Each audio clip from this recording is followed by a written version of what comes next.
Hello, all, and welcome to Critical Faculty. Today, I've got somebody who I've admired for years, watching his contents and learning a lot from. Today, we're going to go through some philosophical debacle in terms of religion and trying to establish the existence of God, whether for or against. I'd like you, please, to welcome to the studio Matt Dillahunty. Hello, Matt. How are you?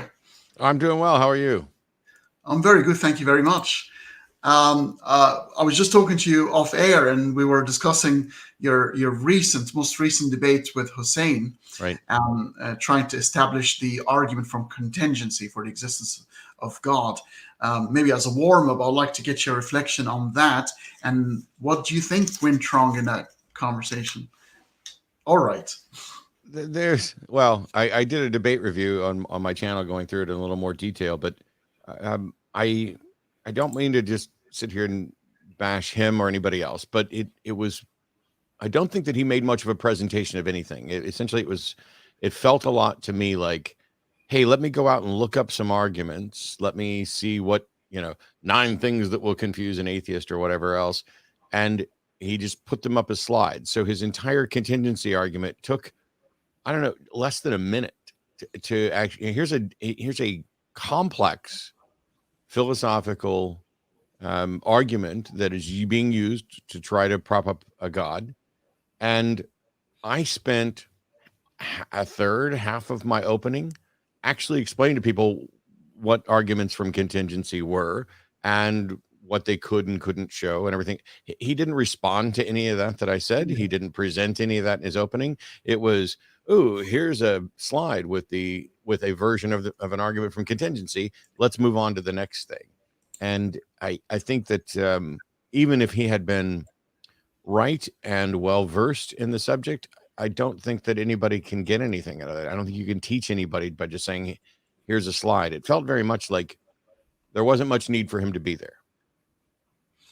I completely agree. I thought it was quite poor presentation, but we've got a few people watching, so we want to probably tell them properly about the argument from contingency, and it plays on the aspects of something that is emergent, that is dependent on something else, and something is fundamental. And it seems to be the object of the affection of even cosmologists and physicists, trying to find out what is the most fundamental building blocks of existence, whether there is such a thing, and what that is, and does it have to be an agency? Because we could be looking at something that is still sort of intertwined with the laws of physics, and it does not have to be conscious. Yeah, one of the keys is that we look around the universe and we see things that, as far as we can tell, given our understanding of causality and the nature of how things appear to work in the universe, these things are contingent. They are dependent. They require something else as an explanation for their origin, existence, or persistence. And it is sort of an intuitive leap that we make. I know that somebody manufactured these glasses, and so it's only fair to say these glasses are contingent on the manufacturer, the manufacturing process, all of this other stuff. The truth is a little more complex than that. If the universe was purely deterministic, and everything just proceeded from basic principles, then nothing might be contingent. But as I said in the opening, I don't need to go down that road. I'm happy to just say, you know what? Things appear to be contingent. And the fact is, if there's anything that is in fact contingent, there must be at least one necessary thing that serves as, or non-contingent thing that serves as the foundation for that. Whether we're talking about, physically, or, well, I don't know which category they're actually trying to use for things beyond the physical world. And so if there's anything that is necessary, this is what they want to get to. They want to say, this is contingent. Therefore, the entirety of the universe that we experience must be contingent. I don't know how they reached that conclusion. And at whatever point you draw the line, there must be something beyond that becomes then the necessary thing. And Hussein and others have just glossed over this by saying, That necessary thing is God, and in this case, it is Allah of the Quran, because the necessary thing must have these properties, and then they'll list these properties and never explain what the justification is for saying, oh, it's a being, it must be an agent, it must have will, it must exist absent space-time, when in reality, at most, if space-time is contingent, then it would only exist outside of the space-time we experience. And as I pointed out in the opening, I don't see any reason why you couldn't use mathematics as a foundation. I'm not necessarily convinced that's the right one, but mathematics don't seem to be contingent. And so there's at least something that in the abstract is necessary and seems to be the foundation. At a minimum, you could say, or at worst, I suppose you could say that mathematics is contingent on logic, and therefore logic would be the foundation. Right, right. Because it seems to be, and I'm not sure if you see the same pattern I'm seeing. There's a fallacy of composition going on, and I can understand. We humans, we see causation, we see chains, so we kind of have no other choice but to make a lot of inferences to our experiences. Then we start applying them to things that we have no knowledge of, or at least no comprehensive knowledge of, and starting to make analogies and draw conclusions. So, we see pretty much everything is contingent, and because of a specific Kalam cosmological argument made famous again by William Lane Craig, it's the old Ghazali Islamic argument with the impossibility of infinite regress as introduced by them. Obviously, I disagree with that. I don't think there's anything illogical about infinite regress. But because it's been produced as an impossibility, and therefore there must be a starter. Even Aristotle thought of the same thing at some point. Yeah, and it's funny you mentioned William Lane Craig, because I went after him slightly with a tweet that he shared just yesterday, I believe it was, or whoever is doing his tweets, I suppose, where he said that we don't believe in Christ because we believe in the Bible. We believe in the Bible because we believe in Christ. And I was like, well, thanks for admitting that it's not about evidence or reason, because what he's literally saying there is because he is convinced that he has the sensus divinatus. He is convinced that he has an experience with Christ. Therefore, this acts as affirmation for the Bible, which would be fine if he could demonstrate that, rather than perceiving or claiming that he's had an experience with the real risen Christ, that he could demonstrate any such thing. Yeah, it's actually, he does it in every Kalam cosmological argument. He would state the logical and the scientific evidence, and then at the very end talks about his personal belief as a predication for the whole thing. Obviously, his conversation with Sean Carroll put an end to the saga of cosmological argument, because he was able to tell him not everything begins to exist have a cause in physics, and we have evidence for that. But he still parades the same argument to this date, and never listens to the feedback or the counter arguments, and never adjusted his speech. It's the same wherever he goes, which is incredible. It's one of my favorites. That debate with Sean Carroll, not just for that moment, but when you have basically Alan Guth come in a video to, Craig is, the Borg-Guth-Lincoln model, the Borg-Guth-Lincoln model. And Alan's like, I don't remember exactly what the little sign said, but it might as well have said, Craig doesn't understand my model, because that's not what my model says. It's very true. I don't know if it's deliberate. I mean, at some point, I remember talking to Lawrence Krauss, who was convinced that he was actually a liar. But then he told me off air that he actually had dinner with him, and he became convinced that the guy actually believes in what he's saying. He had teary eyes, and he really believes. And he just changed his stance, but still under a very, very powerful misapprehension of that. So away from the contingency argument, which doesn't really say anything. So what will be a defeater for you for the contingency argument, or not a defeater, something that will actually deem it to be not conclusive? Well, I'm not completely sure, because one of the biggest problems is that an argument isn't, if it's valid in structure and you accept the premises, you need to accept the conclusion. It doesn't mean that premises are true. It's just about whether or not you accept them as true, because what you're trying to do is make sure you are not inconsistent with the principles of reason. And so for the argument like that, when you begin with this notion that the universe is contingent, I don't know how they demonstrate that. It seems to be an intuition or an inference, or just an assertion. And so the first thing would be to show, as you know, to try to steelman that and try to come up with a defeater, would be to show that there either is good reason to think the universe is not contingent, or that there's no reason to begin with it being contingent as a default. And I think you, just by raising the objection, you can show that this shouldn't be a default. We are very limited in what we're able to investigate and explore, especially when we start talking about the origins of the universe 13.7 billion years ago.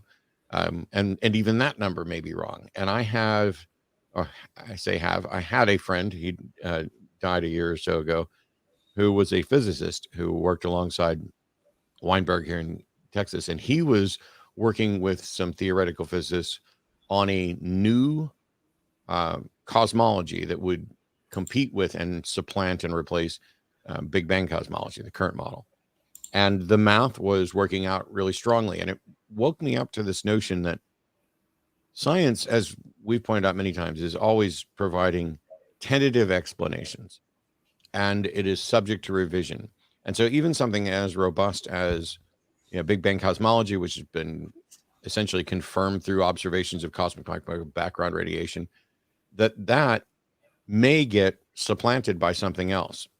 And you mentioned causality a minute ago, which is another aspect of contingency here, because something can be contingent on it in a causal link as well.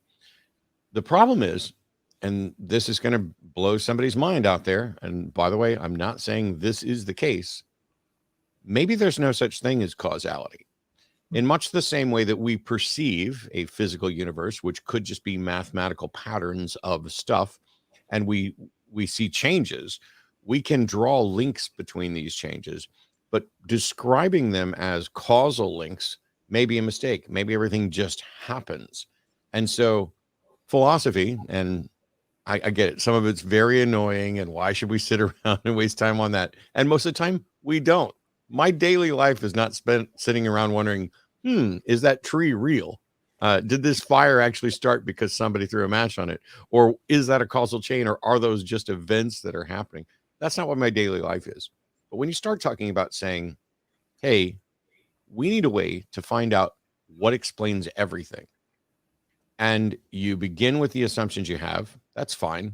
But when you try to draw the conclusion that because there's causality, because you've identified X as contingent, therefore the whole universe is contingent, therefore there must be a necessary thing, therefore and the necessary thing must be a being, you are essentially trying to stack up inferences. And since they're all weak to begin with, the fewer inferences you stack up, the more sturdy your structure is. And, you know, like the plural of anecdote isn't data. And I think that people complained about compound interest. I had a video that I was going to do that I didn't do, which was called compound inference, which is when you have all these things that you don't have any confidence in, and you start stacking them up. What you get is a very, very flimsy structure, and nobody should be saying, now we've solved how the universe works. I completely agree. And I think it's a very good segue of one of your favorite philosophers, David Hume, because he did, to the shock of the world around that time, doubt causality and the chain of causality in a way that it says maybe it's just a habit. Maybe this is the way we're used to see things, and we're making these connections while there isn't a connection, or the connection is quite nuanced and or multiple or way complicated, but we're oversimplifying these connections. So David Hume started that conversation, and even now we know in quantum mechanics about some some weird behavior in the subatomic level, like retrocausality, where the past can affect the future, or the future can affect the past, and weird behavior like that. So I don't think we're quite sure just yet, especially when we're talking about before the Big Bang, and whether there are different types of times and different initial conditions that lead to different types of realities, where realities are completely different to what we experience.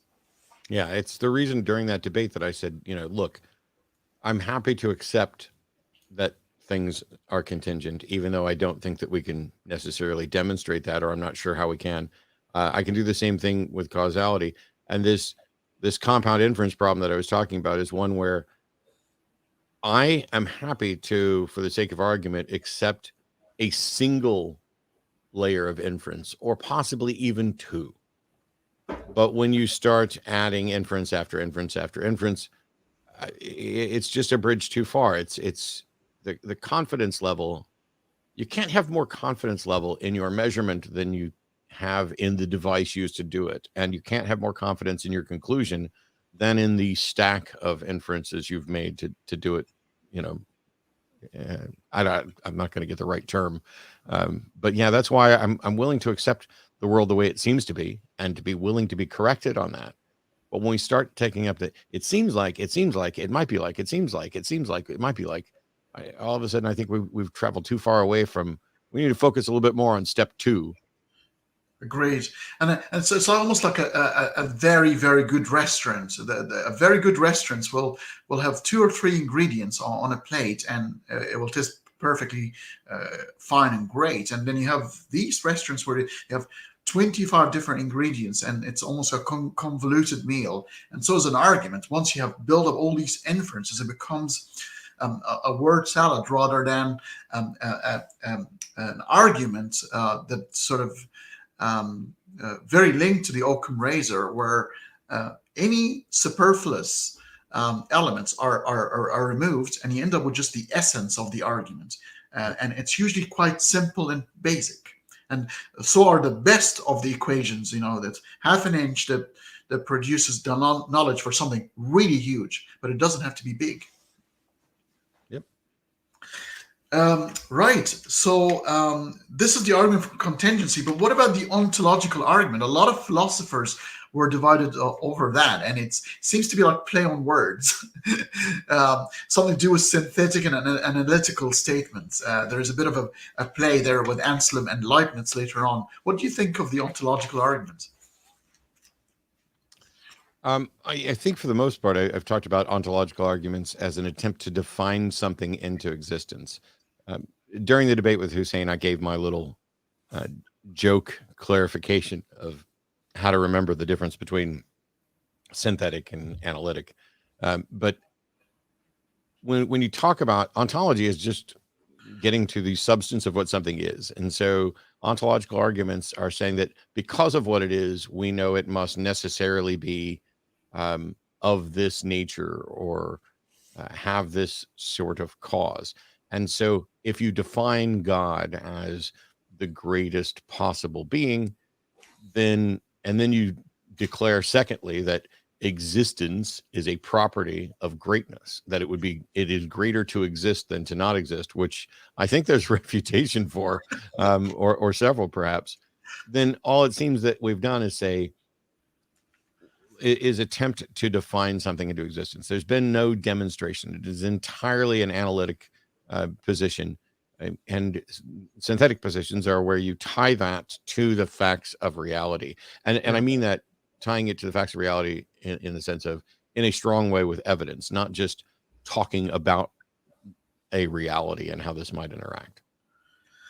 This is incredible. I completely agree here, and it actually leads us to a very good question I've always wanted to ask you about a priori, because again, that's another attack from David Hume on whether a priori knowledge is a thing at all. Even mathematics, it's been debated amongst mathematicians whether it's prescriptive or descriptive.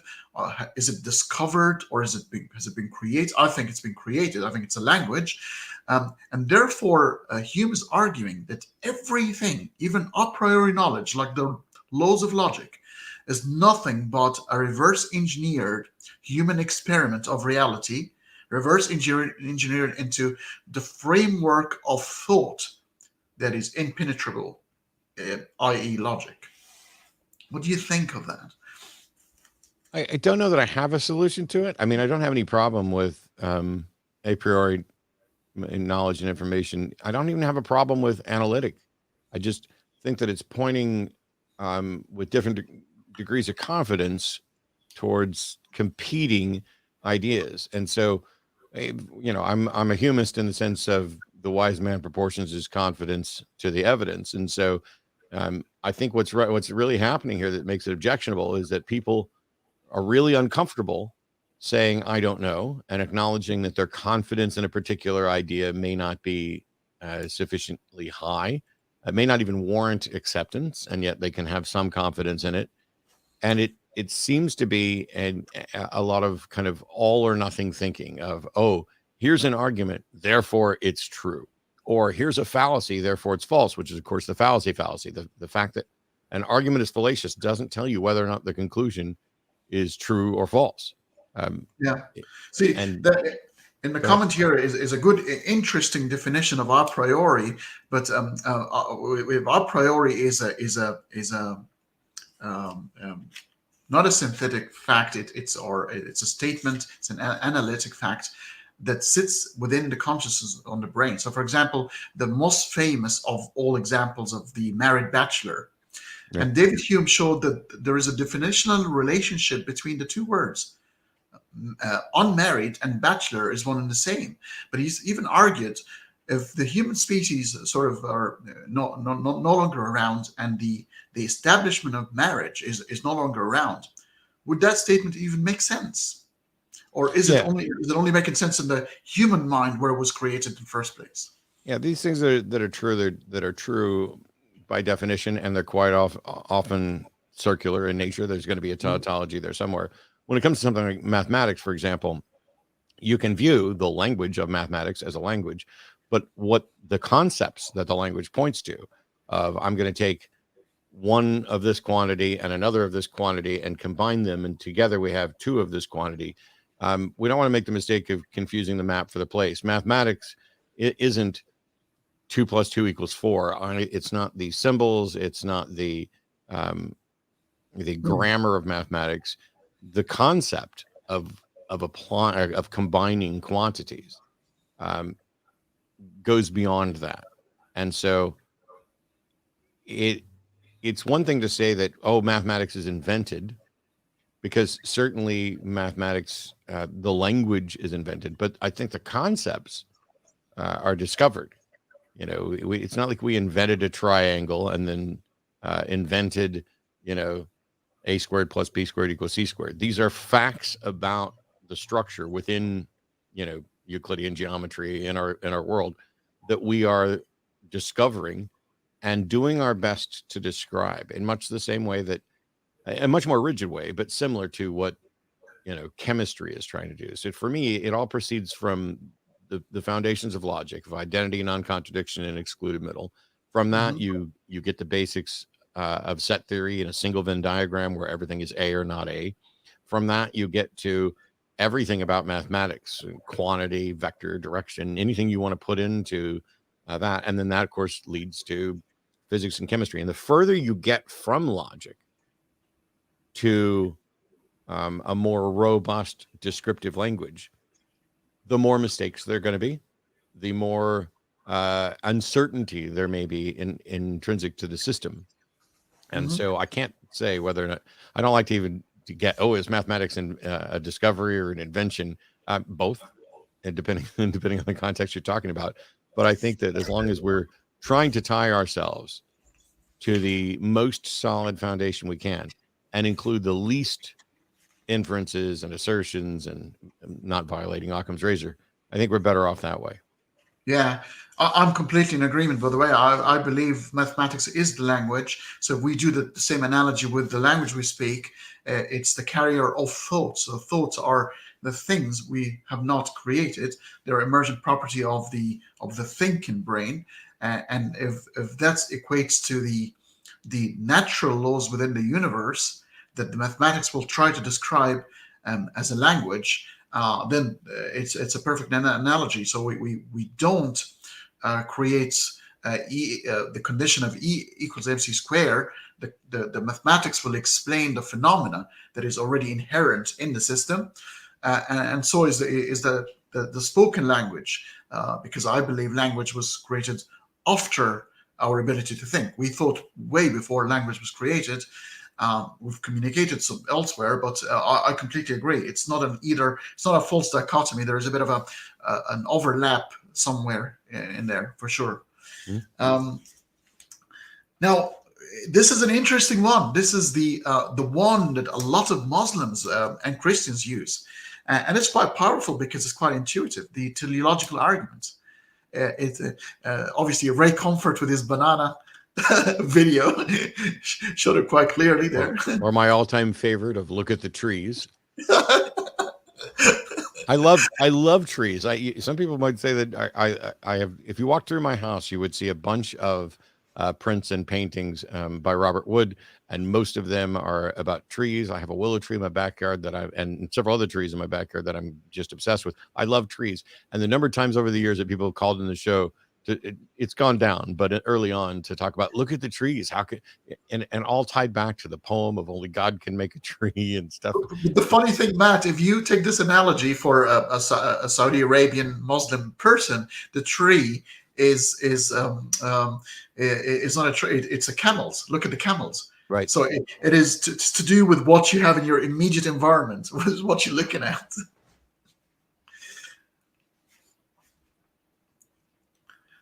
So that teleological, I mean, William Paley obviously made it very, very popular. You know, the watch found on the beach or in a forest, and it is therefore, the ridiculous analogy of the Boeing 747 that is emerging from the chaos of a tornado. Right. All these things. Where do you think the holes are in this argument? You know, one of my favorite responses to this comes from my friend and former co-host Dennis Lubay. His response to Paley's watchmaker argument, because the initial formation, or the one that was popular, is you're walking along a beach and you see a watch, a pocket watch, laying there on the beach, and you reach down to pick it up, and it is so remarkable compared to the naturally occurring surroundings that you just intuitively know that this thing was created with an intent and purpose. Everything about it speaks to this intent and purpose. But Dennis pointed out that for the theists who are most frequently using this, they believe that God created everything, including every grain of sand. And so what you're doing is walking around on a beach made of watches, in a universe made of watches, while you yourself are a watch, and deciding to pick up one watch. And now you have nothing to contrast it with, because the truth about recognizing design, which I've pointed out many, many times, is we recognize design by contrasting it with that which appears to be naturally occurring.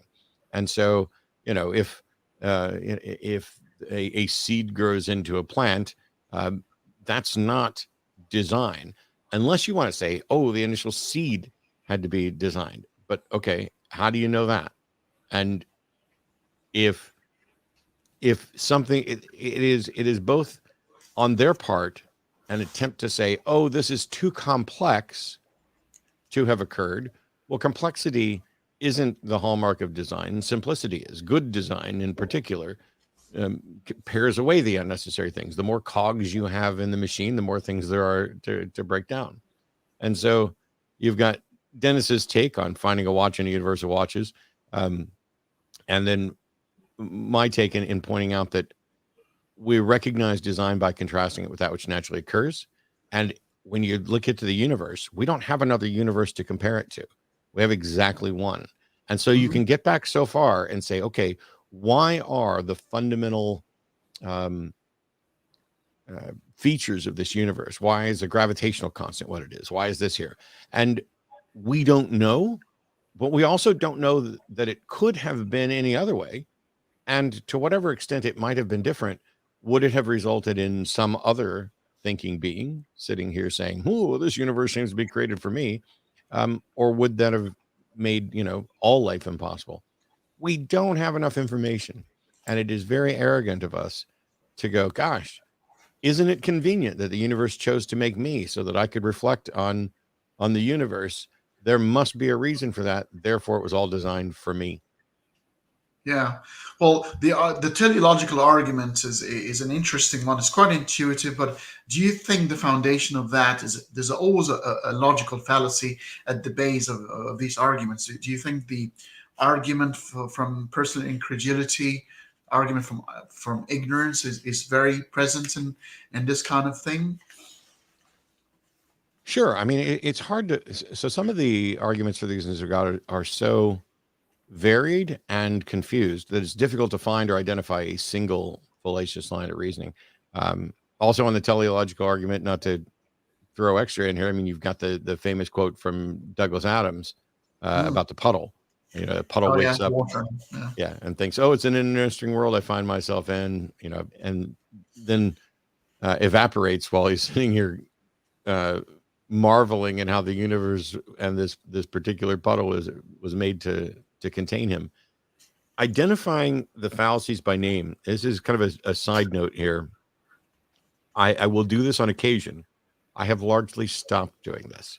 And it partly came from my ex-wife telling me, hey, every time you tell someone that's an argument from ignorance, if they don't know or understand anything about philosophy, if they don't understand anything about arguments, and especially if they don't understand anything about fallacies, it just to them sounds like you're calling them stupid. And so instead of saying that's an argument from ignorance, describe what the fallacy is and why. Fair enough. And so I'm less concerned about the actual labels, but the concept of what the fallacy is, of personal incredulity. This happens a lot with teleological arguments of saying, I can't imagine how this could have happened. I mean, that's basically the argument from personal incredulity. The argument from ignorance is this is true and essentially until you prove it false, or I'm going to accept that this is true until you prove it false. And it may be that you're dealing with an unfalsifiable proposition. How do I disprove that a God created everything and chooses to remain hidden and not provide additional information about it? I mean, whoops. Yeah, it is problematic. I mean, even people like geniuses like Immanuel Kant made the mistake and said there will be never an Isaac Newton for a blade of grass. And a few decades later, Charles Darwin emerged and showed a very good explanation, the model we're working with right now, for the diversity of the biological species around us. And to this date, I'm making videos because in the Muslim and the Middle Eastern world, they still think that evolution has been debunked and the world it has moved on a long time ago. And Michael Behe and the Discovery Institute have completely demolished the idea. So how's that with the Christian world where you live? Is that still prevalent? Do you still have the pushing for the ID, intelligent design argument? Well, I'm probably the wrong person to ask because my perception is that this has taken a massive backseat in recent years. But that may be because my focus is in a different place. Like you saying Michael Behe today is the first time I've heard Behe's name in several years. Yeah. And it's also because there's nothing new coming out from the intelligent design community. What they've done is they've managed to get some really intelligent people, get them credentialed, and get them to say, hey, there's kind of problems with evolution here. And we think that this is, the better option. But we already know. I think Kurdesign proponentists, which for those who don't know, is a phrase that was in textbooks after the Supreme Court ruled that you couldn't teach creationism. So they took the word creationists, and they wanted to cut and paste and replace it with design proponents. So you had the word creationist, and you should go through and like automatically replace everywhere in your book where the word creationist appears and replace that with design proponent. They lift a couple, eh? But they messed up the cut and paste. And instead of letting the computer automatically replace all of them, they went in and would evidently highlight them. And so what you had is the CR from creationists, then design proponents, and then the ISTS from creationists. And so design proponentsists became essentially the transitional form between creationists and design proponents. And evidence for speciation right there. once that was exposed publicly, I think the jig was up. And I haven't heard that much about attempts to get intelligent design into schools or to get it treated with the same respect as science. But I think that's also because the theists that I seem to be battling the most often are absolutely obsessed with gender identity, the LGBTQ plus community, and more political structures of, don't say gay. Let's ban some books. Let's make sure that abortion's illegal.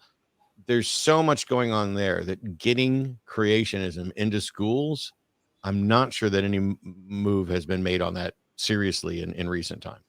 Yeah, I think right now you're right. The only active person remotely is James Tour, the chemist, and but it's other than that.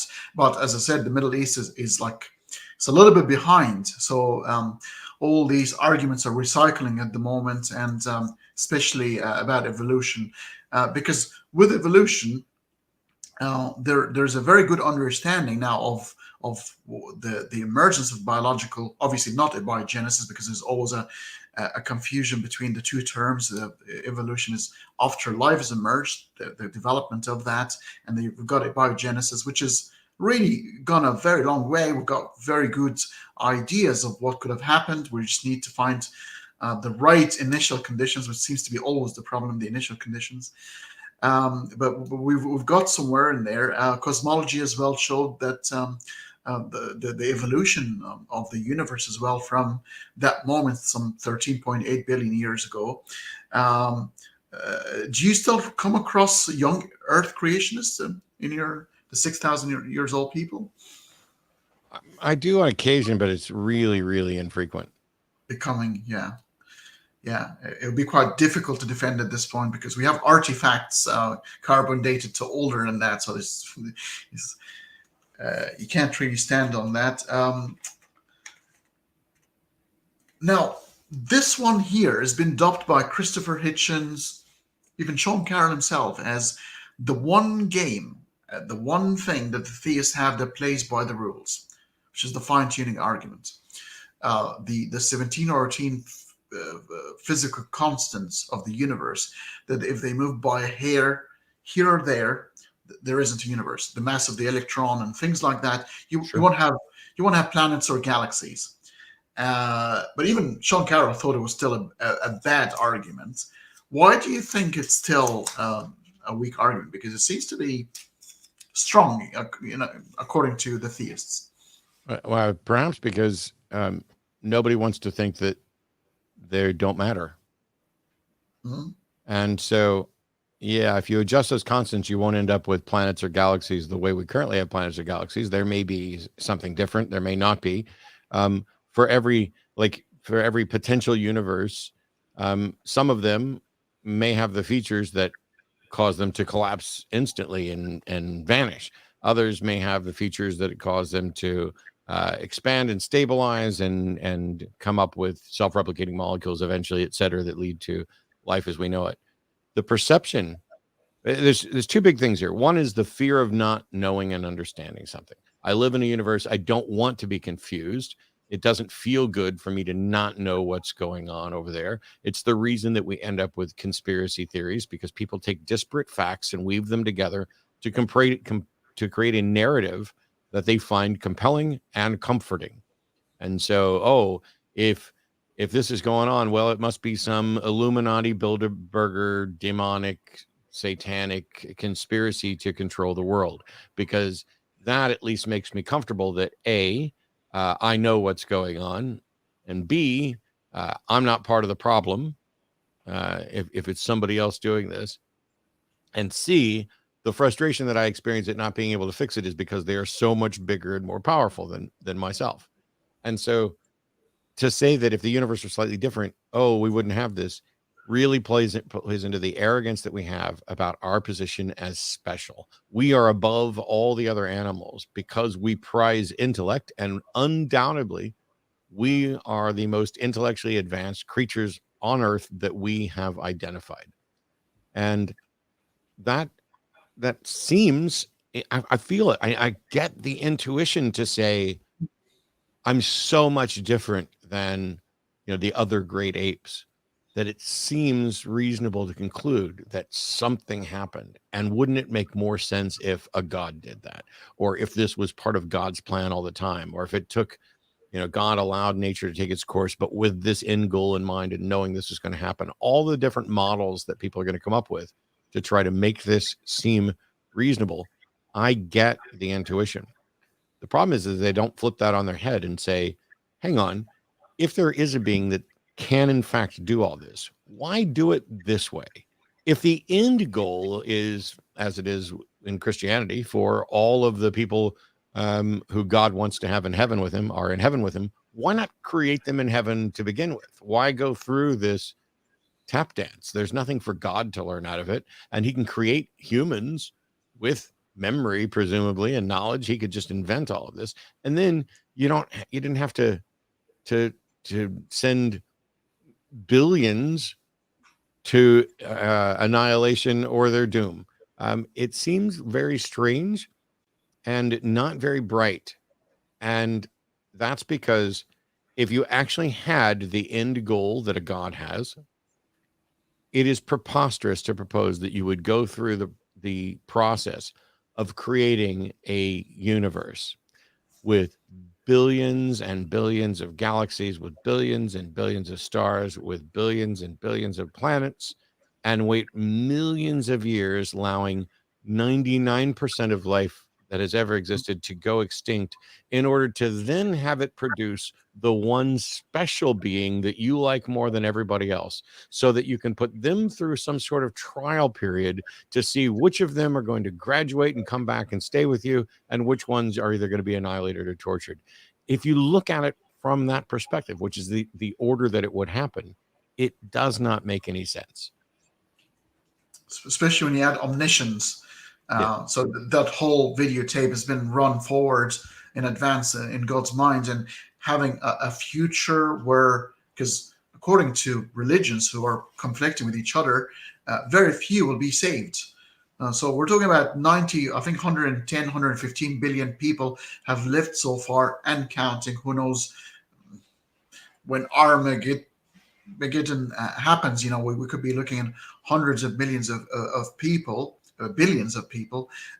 Then we're talking about the future of God sitting on a throne where howling and screaming humans for eternity is echoing in the universe.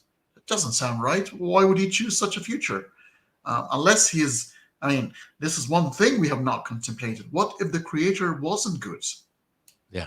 Because that's not logically inconsistent. You can conceive of an evil super entity. Yeah. No, it's there are a lot of presumptions that need to be made. One of the reasons why I think people get away with not having to deal with whether or not there's an evil God behind it all, which I don't think is completely preposterous, is this notion that, hang on, I'm special and I needed a creator, and there's no reason that an evil God would create me just to love me. And I know my God loves me, which means that God can't be evil. I can see how these other people who don't love God, who are going to be punished by God, they might look at God and see that he's evil, but he loves me. And so it reminds me of kind of like battered spouse syndrome, except that there's no spouse. And so it's a combination of imagining that there's someone who beats you because they love you. It's like a two-layered problem here. And by the way, I don't want to diminish anybody who's in an abusive relationship. If you are being abused at all, please reach out and get some help. But it's just the most apt analogy, because we see time and time again people who are being taken advantage of continue to be taken advantage of. People who are living in abusive environments will continue to live there, and even if they find their way out, will often try to find those environments again. It is something problematic with the psyche of both of the individuals. There are people who seem to need authority, top-down instruction, even if that leads to, violent reactions, and who respect that sort of thing. Spare the rod, spoil the child. Let's, I don't want to be responsible for making decisions, so I'm going to let my husband do it. I'm going to let my wife do it. I'm going to let my preacher do it. I'm going to let my government do it. And that way I'm not responsible. I'm just along for the ride. It is a process that allows for and supports abuse and corruption. And we see it not just in religion, by the way. Do you think there are a couple of biological initial conditions in the human beings has made faith quite persistent?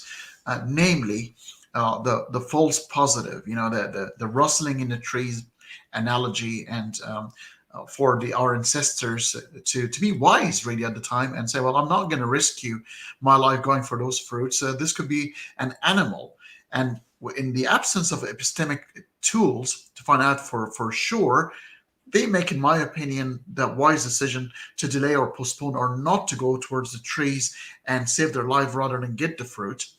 But that leads to believing things without evidence. And if that became persistent, along with the evolution of the brain and how it consumes about 22% of the calories and the energy we need, and we have to preserve that, having a faith or an inclusive belief that will give you responses, not answers. We don't even know the right answers, but responses to everything around your life: how to get married, how to love, how to have a relationship with your family and society, with God and everything, will actually reduce the burden on the brain and satisfy the criteria that saved us in the first place. That's why it's persistent, to make those false positives and the type 1 errors.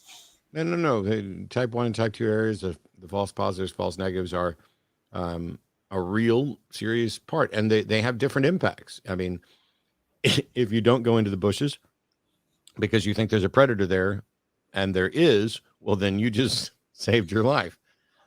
If you don't do it because you think there's a predator there and there's not, which is essentially your false positive, then there's no real impact but on your life, because you weren't in any danger at all. But what you do with those two errors is reinforce your presumptions. And so every time you don't go into the bushes because you think there's an enemy there, that just becomes another data point that, look, I was right. And that gets us to where we think we're always right. And you have to divorce yourself from your biases. And when you're evaluating a proposition, you have to say, okay, let's stop for a second, make sure we defined our terms. What is this proposition falsifiable? What would demonstrate that it's not true? And if it's not, why should I spend any time on it? If I don't have a way to demonstrate that it could be false, or to falsify it if it is in fact false, then all that can ever happen is I can run around getting another false positive. Yeah. That's evolved into almost like a Pascals Wager at some point, because that invisible thing that you're afraid of has been taken by some French philosopher, mathematician, who's actually used some equations in his analogy. And so maybe you should bet on the existence of God, because the stakes of you being wrong is quite high. You'd burn forever. But if you were wrong, and you just lost a bit of time praying and being still nice, and there's very little loss. What do you think? Pascal's Wager is very much a statement of, hey, you're risking a false negative instead of risking a false positive. Yeah. And there's still a lot of people would adopt it to date. Sure. Betting on, because that seems to be the right way to gamble. But are they making a mistake? Because obviously, when you have a one God, a binary system of 0 and 1, then it's 50-50. But when you have competing some 4,000 plus gods, then the mathematics are not really in his favor. Yeah, and to be fair, Pascal knew one of the objections that I launched and that other people have to Pascal's Wager is that it's only comparing a particular version of Christianity with essentially either everything else or a particular version of atheism. But Pascal understood that. And he also understood that belief isn't subject to the will, because when he was writing about the wager, he specifically addressed this, saying, you don't get to choose what you believe. And so if you remain unconvinced of this, you should act as if you believe, and hope that the process of acting as if you believe convinces you. Pascal recognized this problem of a lack of voluntary doxastic views. You can't just choose to decide to believe, but you can choose to act as if you believe. And he argued in favor of that, knowing he must have known that this is fundamentally identical to self-deception, that this process of acting as if you believe something until such time as you actually believe it is the process of a reinforced, constructed, manufactured delusion. He had to know that this can lead you to both true and not true positions. He just didn't care, because he became convinced of the truth of Christianity, and it doesn't matter how somebody gets there, they just need to get there. Fake it till you make it. But Yep. then it draws the attention to the character of God. What kind of God is omniscient? You would think God would worry about or care for honesty and integrity. So even for a non-believer, if somebody's really trying their best, and we're going to talk about divine hiddenness very soon, it's going to link quite nicely. You're non-resistant non-believer. You're not resisting. You're open anytime. You're wired differently. You want objective evidence, and that's not forthcoming. So you can't believe, and you think God would kind of respect that. You would actually award or reward the effort, at least. But for somebody who going, well, you know what, I'm going to fake it because my interest really is in the final reward. I really don't care for that relationship. I just want to avoid hell and get heaven. How can that person be, in the eye of an all-wise being, a more worthy type of person? Yeah, I've always had a problem, even when I was still a believer. Christianity isn't the only religion out there. It's not the only model, and there's a bunch of different varieties of that particular religion. But this notion that was drilled into my head growing up as a Southern Baptist kid: it doesn't matter how good you are, you will never be good enough. And so even if you were virtually perfect, that tiny imperfection makes it so that God cannot stand to have you in his presence. And so you are a fallen creature like anyone else, and you need salvation. It seems to me that an intuitive process, and how we operate in every other facet of our life, Christianity has the opposite position with regard to works and value. To me, I do care about what's in people's heads, because I know that it informs their decisions and that they're going to act in accordance with their belief. But if someone gives a homeless person a meal, and they are doing it because they want everyone to see them so that they get applause and laudits for being a good person and doing this, if their motivation is to get the applause for giving that homeless person a meal, they don't have the best motivation to encourage charity across the board. Mm-hmm. But it doesn't matter, because at the end of the day, that homeless person got a meal and some good was done.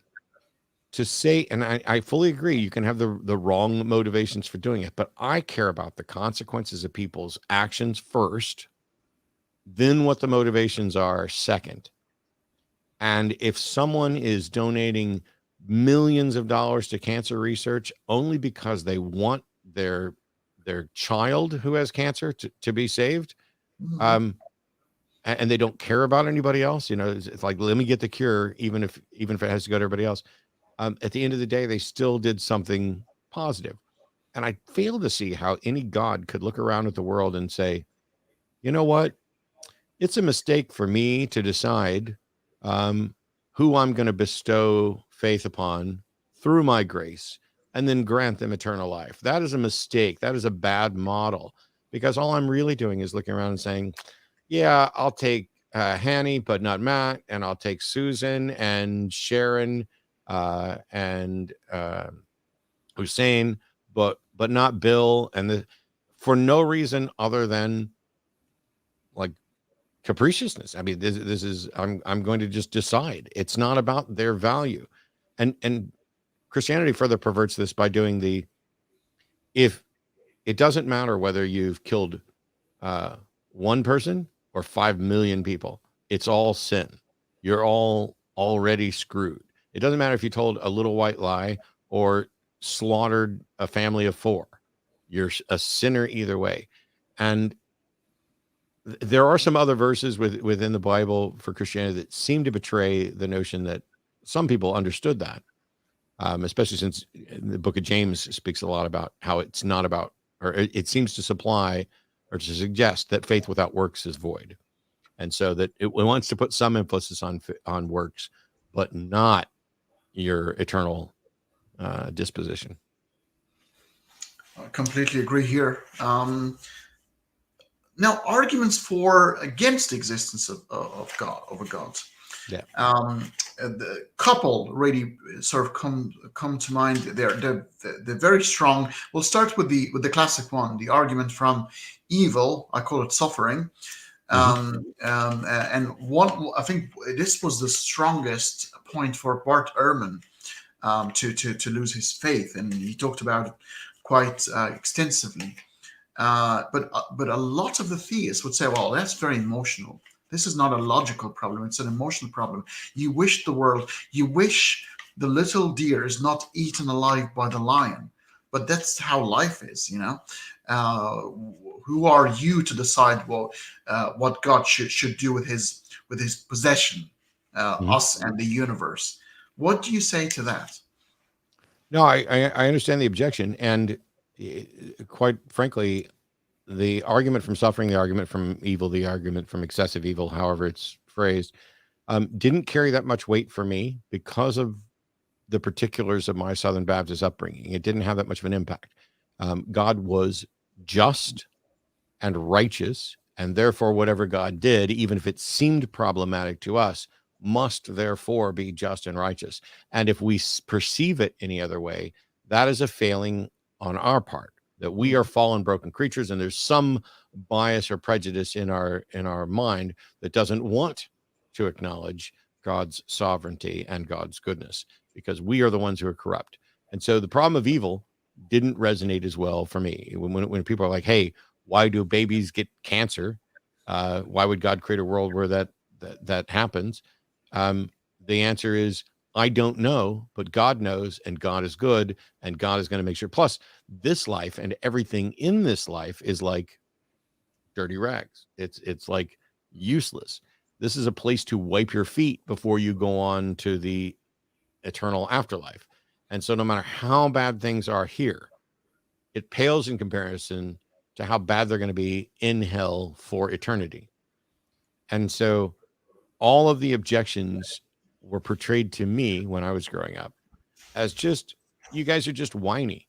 You're just whiny little whiners who don't like the fact that the universe isn't fair and God made things. And so that was my perception. Now, it's changed since then. I understand that this is an incredibly compelling argument to many people, including in Southern Baptist areas where I grew up. I don't feel as much of the impact on it, but I do understand it. I don't tend to present it when presenting arguments against it, because I know I'm waiting for somebody to do it. Hey, how can a God allow this? Well, here's a model under which it would be perfectly reasonable for God to do this. And the only way to get around it is to get back to saying, why would God create anything at all? Why wouldn't God just create us all in heaven? Why is there all this suffering and everything else? And there are lines of argument that say, because that is essential.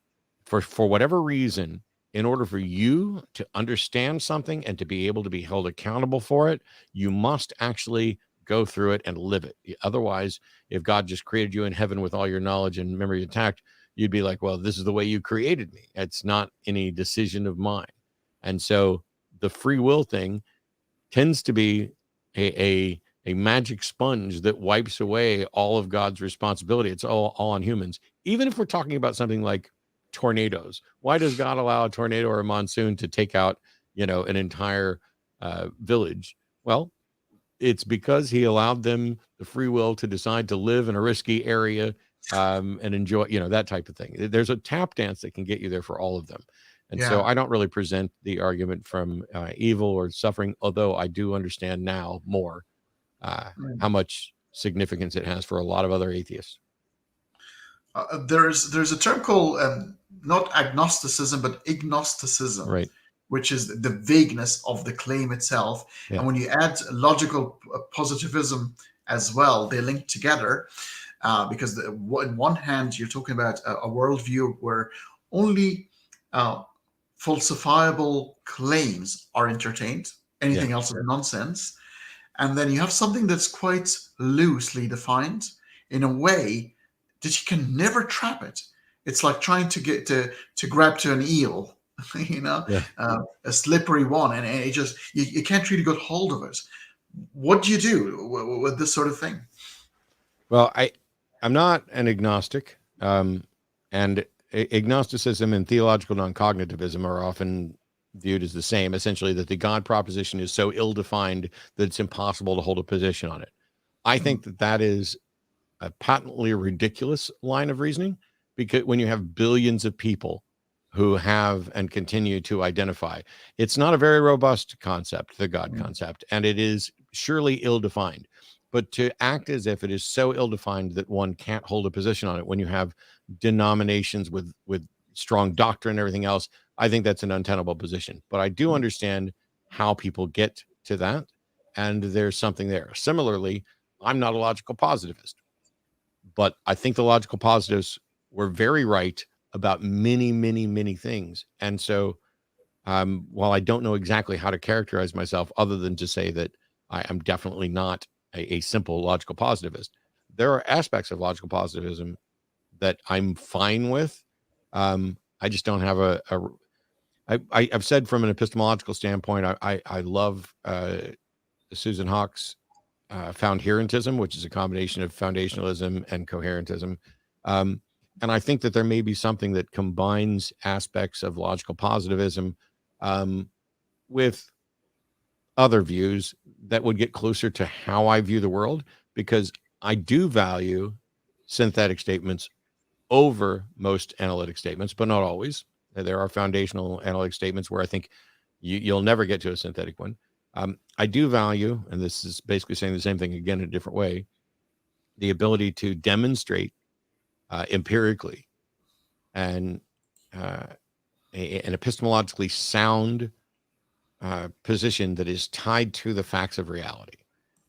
The reason I say that, in addition to the synthetic analytic distinction, is because that's where science is. These are inferences that must necessarily be tied to this. I'm a huge fan of Karl Popper and falsification. And so you can't toss out every aspect of logical positivism, but there certainly are some that, were there time, we could probably talk about some more. I completely agree. It's got its place, and the human experience is a little bit more than that. The only problem is religion and God have had a monopoly over things that belong to the human species in terms of emotions, poetry, music, everything that you would call the numinous, the awesome. It's been taken away, and it must be related to God. And we know that you can get that in a concert, in a musical concert, in a football game. You go to Liverpool, watch Liverpool and the Anfield, and watch listen to the anthem, and you would never walk alone, and you get the goosebumps, you get the whole experience, and there is not a supernatural thing inside. Yeah. So how do we stop that from? Can we start creating a new vocabulary of secular one that includes the human experience without leaning on the supernatural? I think there are a lot of people who are trying to do that. And we've seen, organizations in particular focusing on trying to build, humanist chaplaincies. And let's get to Oasis and Sunday Assembly, because it's undeniable that religions, plural, have tapped into the crux of human needs on many occasions and provided a way to address those, or to supplement those, I suppose, and say, you need A, B, and C, and so we're going to provide you with that to some extent. On that front, I think there's been some work done, but not nearly enough, because religion is still in this incredibly privileged position. It is the de facto standard. No matter where you go in the world, you're going to, or almost no matter where you go, you're going to run into people. Like if I pack up and move from one state to another in the United States, I would imagine for most places, one of the first things that my neighbors are going to ask me when I move in is, "Hey, have you found a church yet?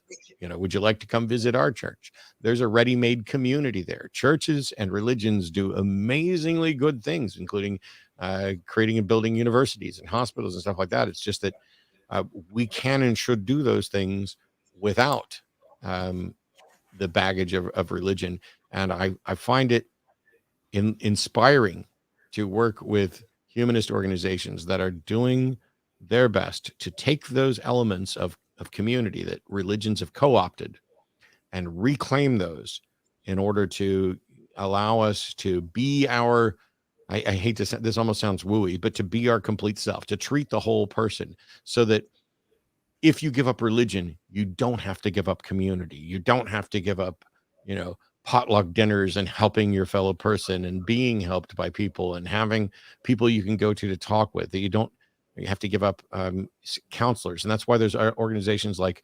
recoveringfromreligion.org and the Secular Therapy Project. All of these things exist to help people finding their way out of religions to continue to be robust and fulfilled human beings.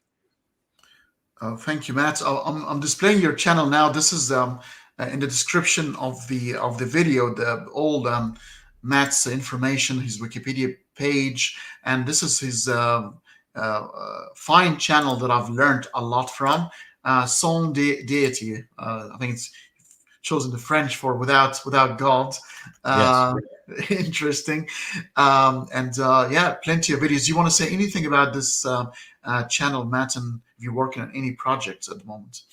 No, as part of my atheist debates, thanks for pointing it to me, though, because I think I have some videos that I haven't set to live yet, because there's been a lot of distractions. Yep. Let me do both of those right now while we're talking. Sure. Maybe I'm going to go. I publish 4 videos a month on a variety of different subjects, primarily about the debates that I have, the problems that I find in them, my thoughts on how better to have debates. I just set 2 videos live. So if you refreshed again, you would see that my debate review of my debate with Hussein wasn't live. So it's interesting that you asked about it, because now it is. And also I did a video on an argument somebody presented, is Jesus, or was Jesus, trans? Their argument being that because if he was male before he came to Earth, then maleness isn't tied to biology. And if he wasn't male before he took human form, then he must have transitioned to maleness, which, both of these are counters to Christianity. Both of those arguments are horribly flawed, and I go through what those flaws are, but it's a lot of fun. So yeah, now there's 2 new videos up there today. So happy May the 5th. Yeah, please go ahead and check out. I mean, you probably know Matt by now, guys, but if you don't, if you're from the Middle East in particular, Matt has helped me personally a lot in forming better arguments myself. So please have a look at the channel, have a look at the older stuff and the evolution of Matt as well, because you've over the last 10 years, I've seen you, I don't want to say improve, but you're fine-tuning your arguments. They're a lot more precise. They're to the point. They're a lot less convoluted. I would certainly hope so. If you do something for this long and you don't make any sort of change or improvement, I think you might have screwed something up at some point. So it's nice to know that at least somebody thinks that I might be doing better. No, it's for sure that's the case. So, folks, now we're getting to the last 20 minutes of the conversation. So, if you like to start posing your question, I'll continue the chat with Matt. Super chats will be quite appreciated, but not the only way I would. If a very interesting question pops up, it doesn't matter. I'll still display it because knowledge is what matters, really, for sure. But we're going to go to a compelling argument for as an argument against the existence of God, and it's the divine hiddenness, one that you're a fan of. Tell us more about it and why this one in particular is a strong has a strong force for you. Yeah, essentially, it is my absolute favorite for a number of reasons. One is, I had difficulties with the problem of evil, as we mentioned before.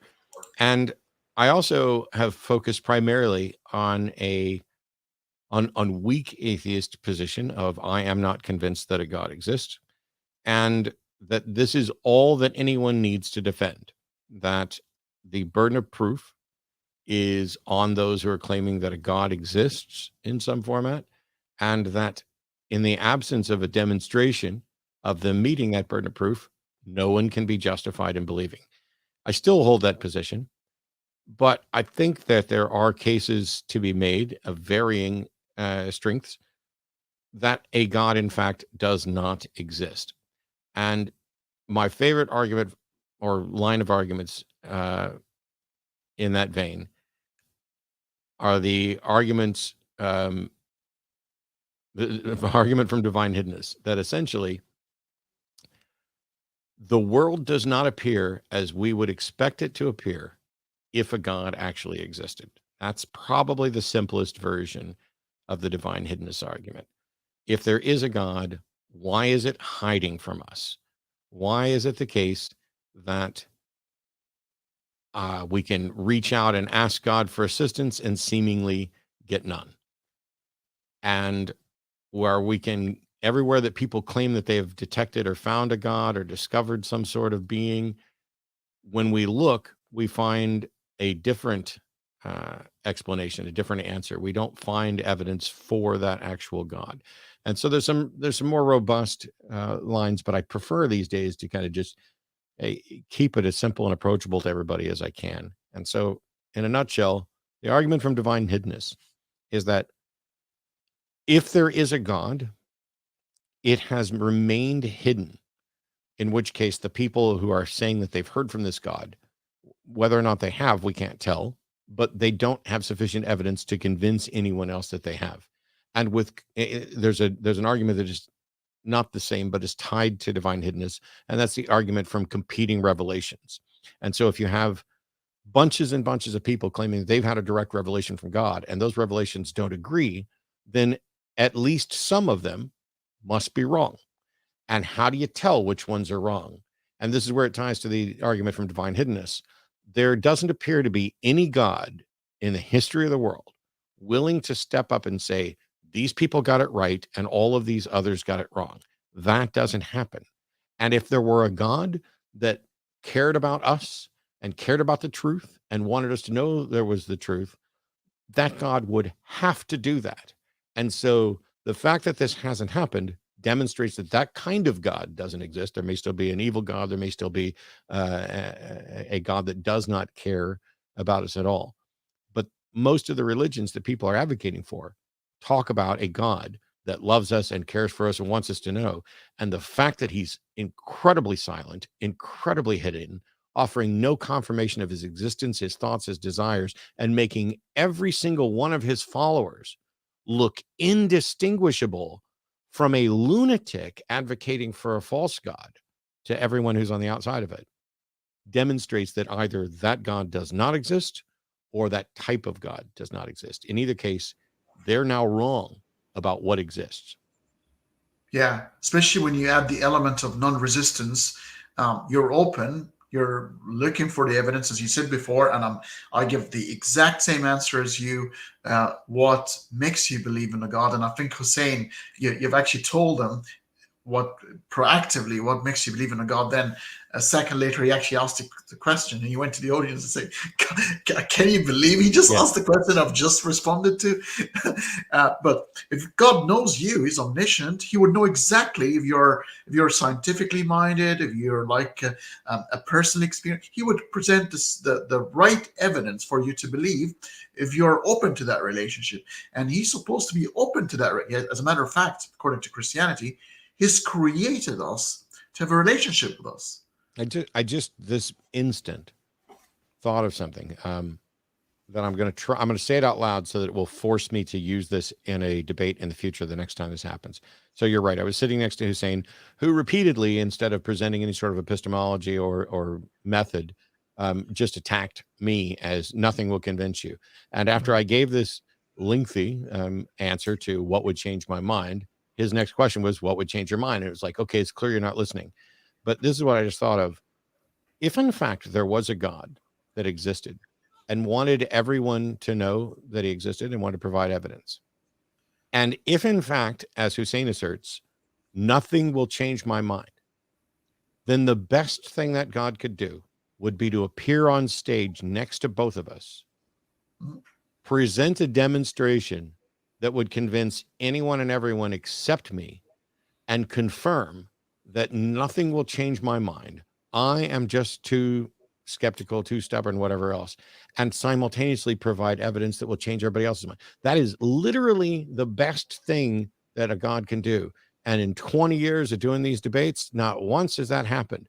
This God and its hiddenness is unanswerable. Why wouldn't a God show up at one of my debates and go, that guy really does believe, but he won't admit it.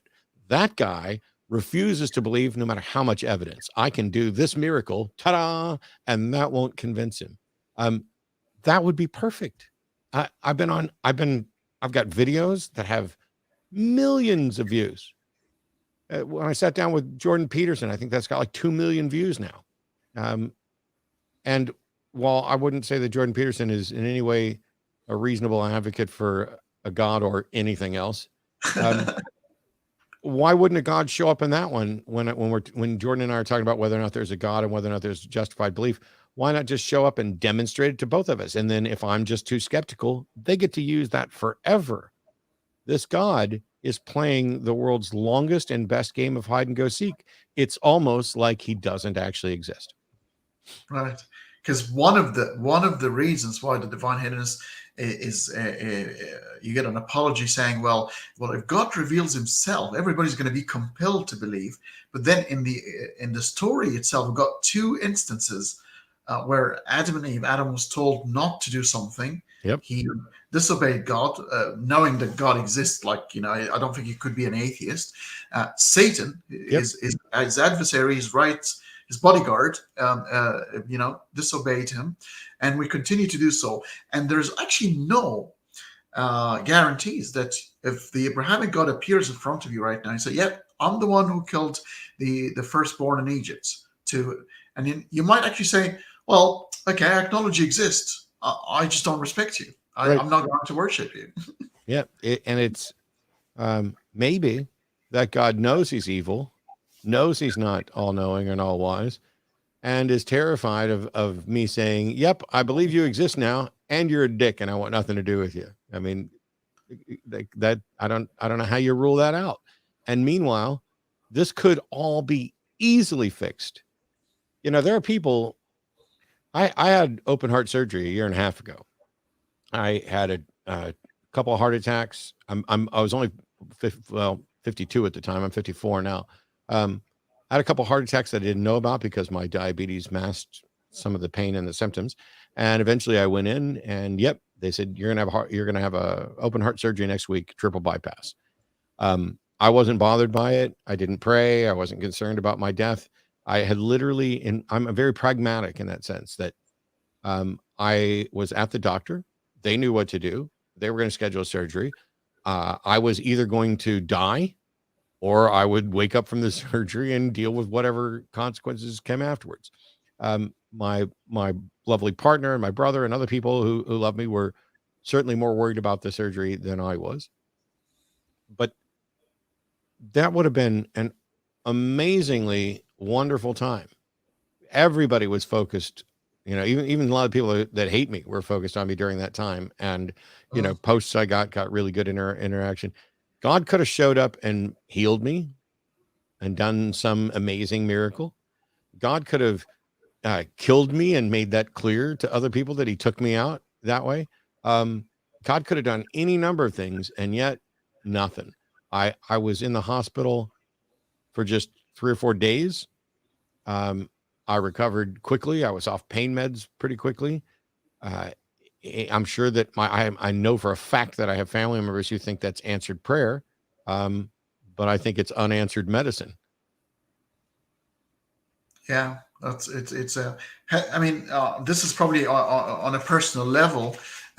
Watching you over the years, I know you're very, very passionate type of person. You really care. If you make an argument, if you're having a discussion, you're respecting the opponent or respecting the person by really engaging in their argument and respecting them in a way that you don't belittle. And when you get angry, you do get angry because Sure. you're frustrated. Has that changed over time? Are you guy not to sweat the little things going forward, or you just can't change? I don't know. There was a period of time where I thought, so first of all, I don't think anybody has ever seen anybody watching any of the shows. I don't think they've ever seen me angry.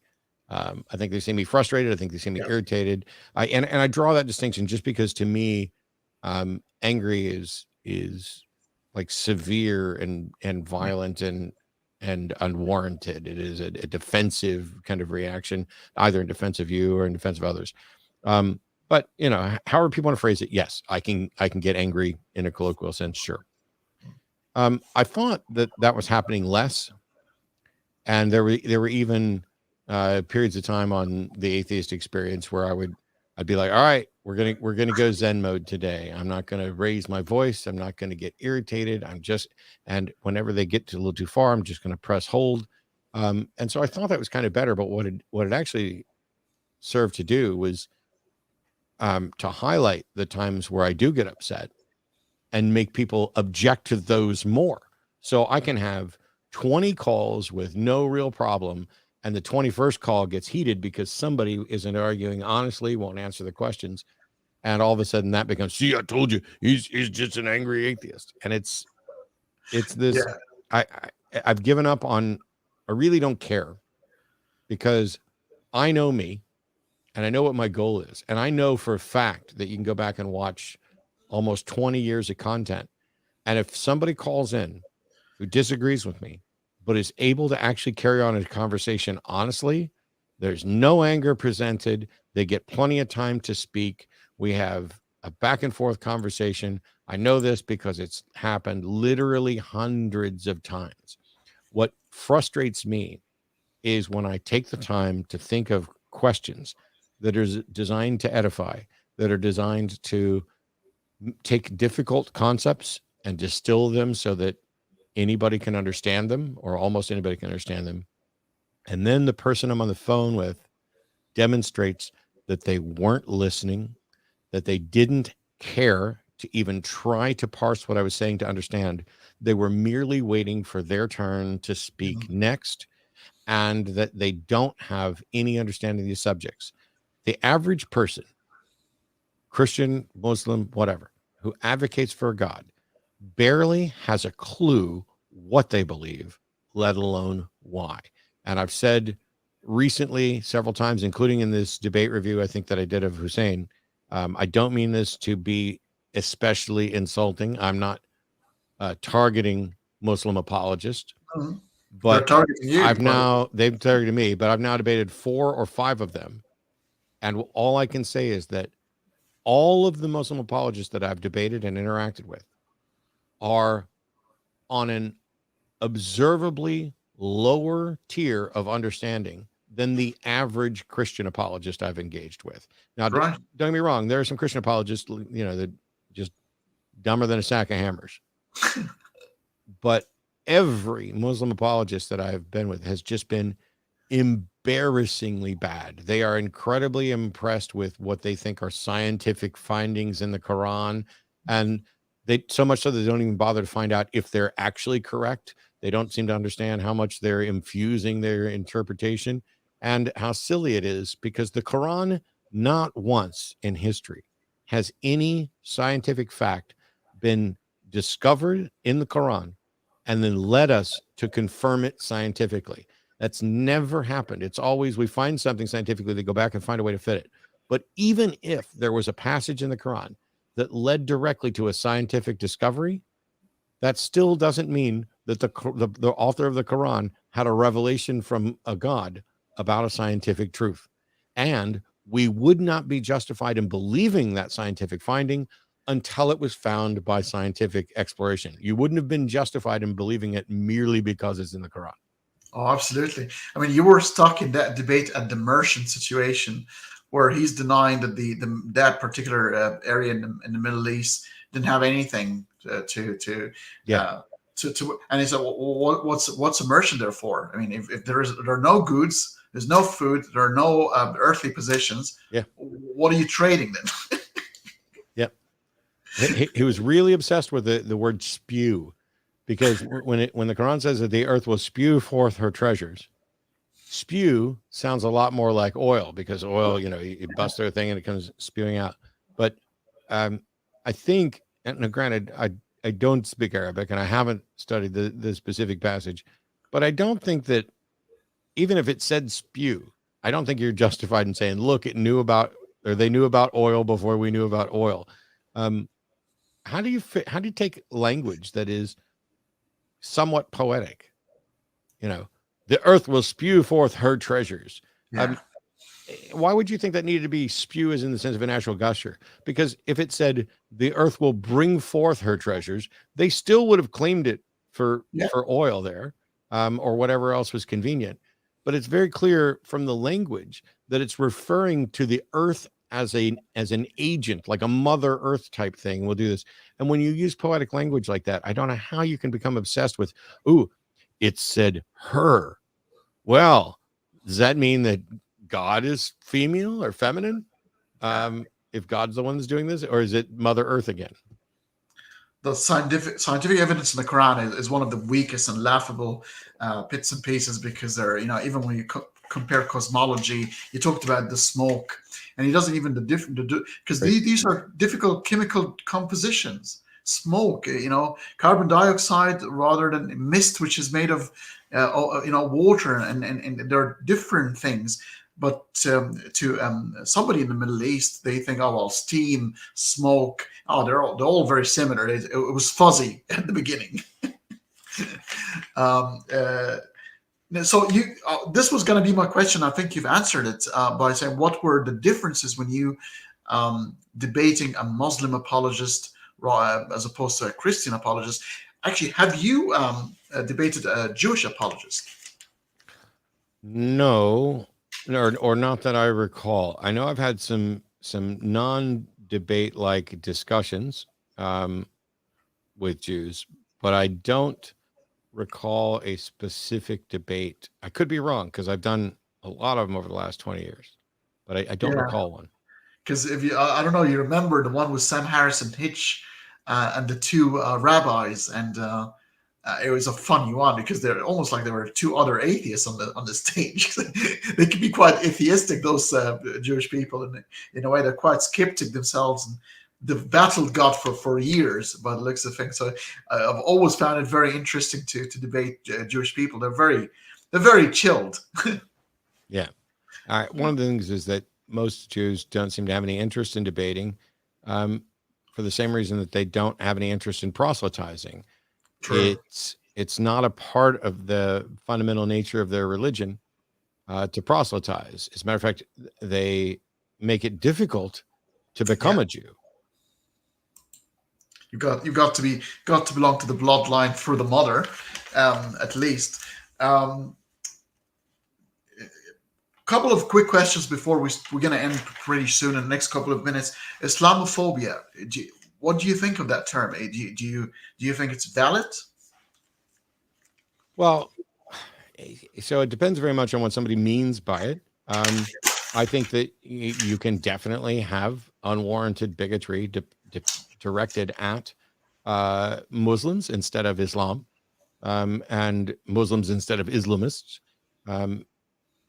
And so most of the time, my thinking on this is, if what we're talking about is bigotry directed at a group of people for their beliefs, with no,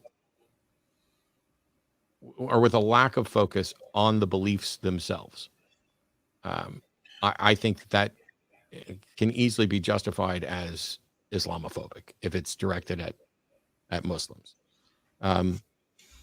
It's undeniable to me that Islamists are a problem, and Islam is a problem, in the same way that Christianity is a problem and Christian dominionists are a problem.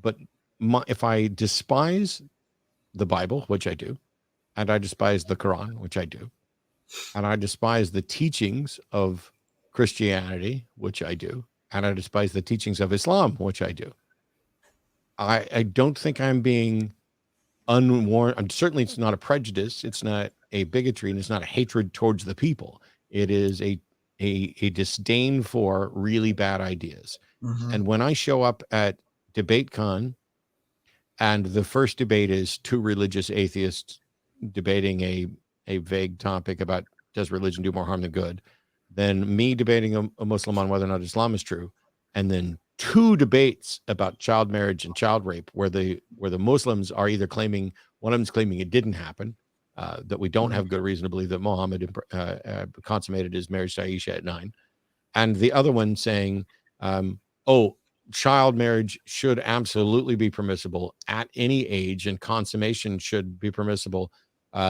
at whatever age puberty is onset, including a 4-year-old with precocious puberty.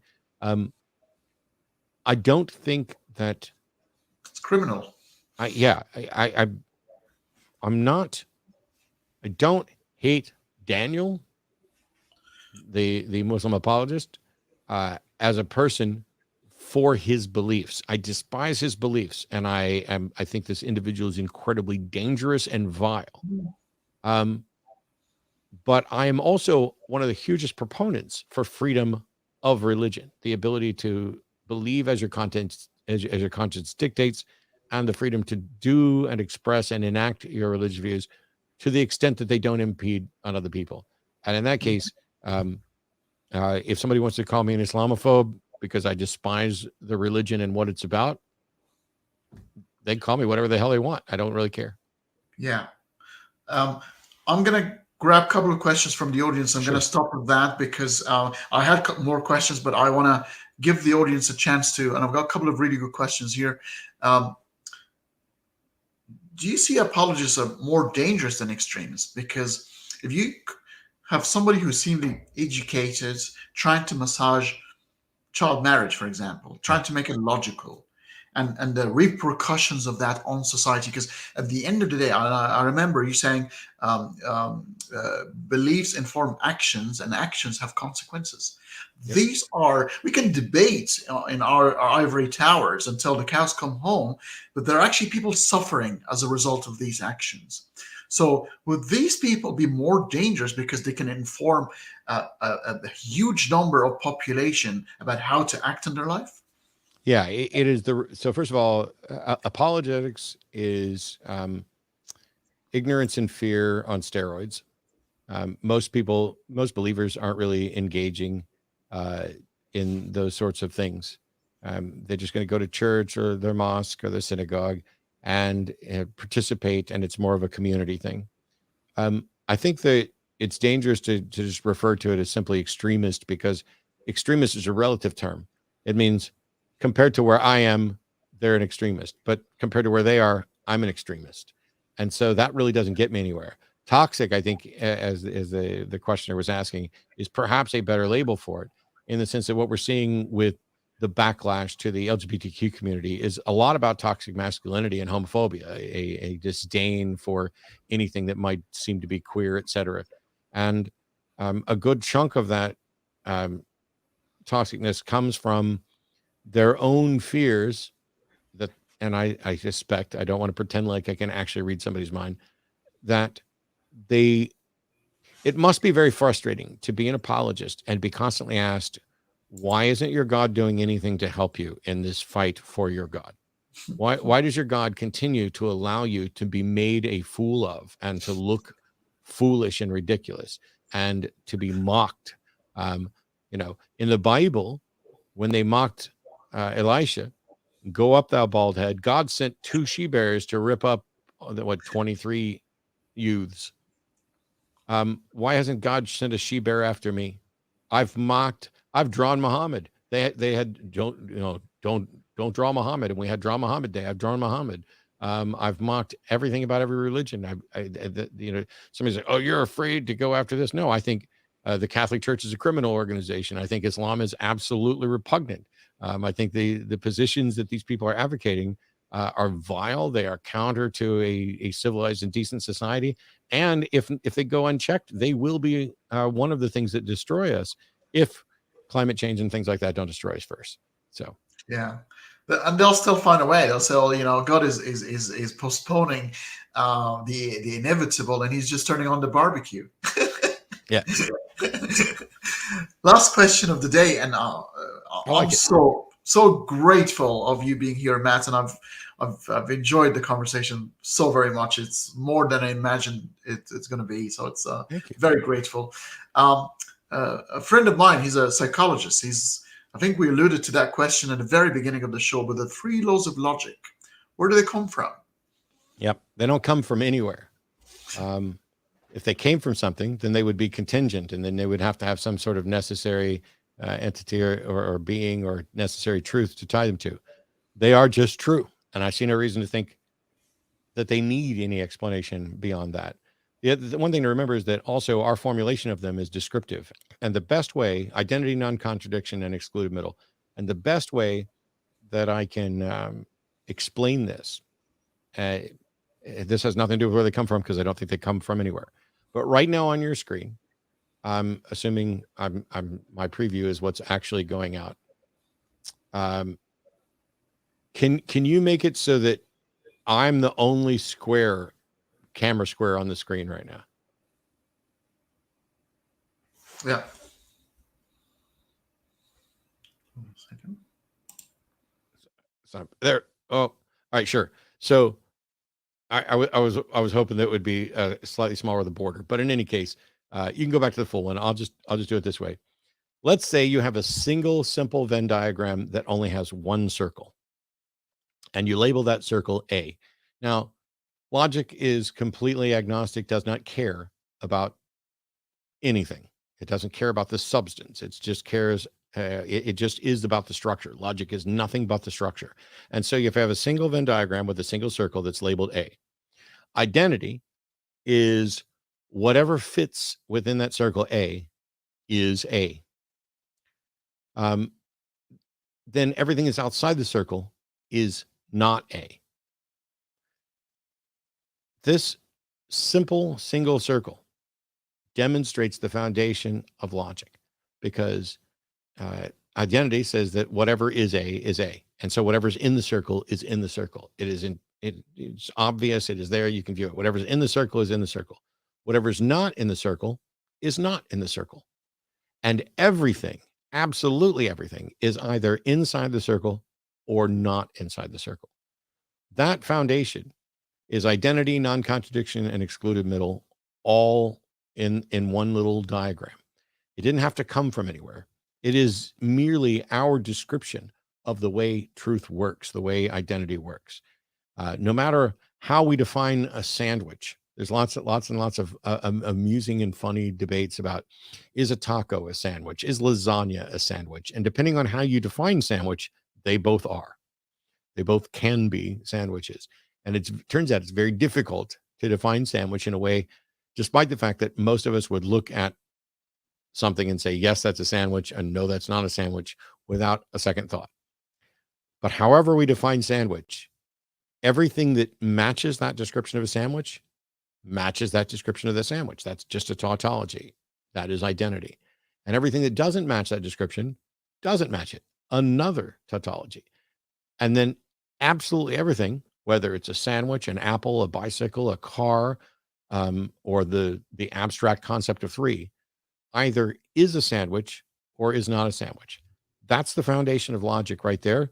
And I don't see any reason that anyone should think that it has to come from someone or have something else as its foundation to demonstrate its truth. It is, if there is such thing as a basic truth, if there is such thing as an undeniable basic analytic truth, it is that three-pronged foundation of logic. Matt Dillahunty, I'm so grateful and I'm very honored to have you on my channel. Thank you very, very much. It's absolutely my pleasure. Thanks so much for having me. Thank you very much. Thank you, folks, for tuning in, and we'll see you again in the next couple of days and a new video on critical faculty. Thank you very much.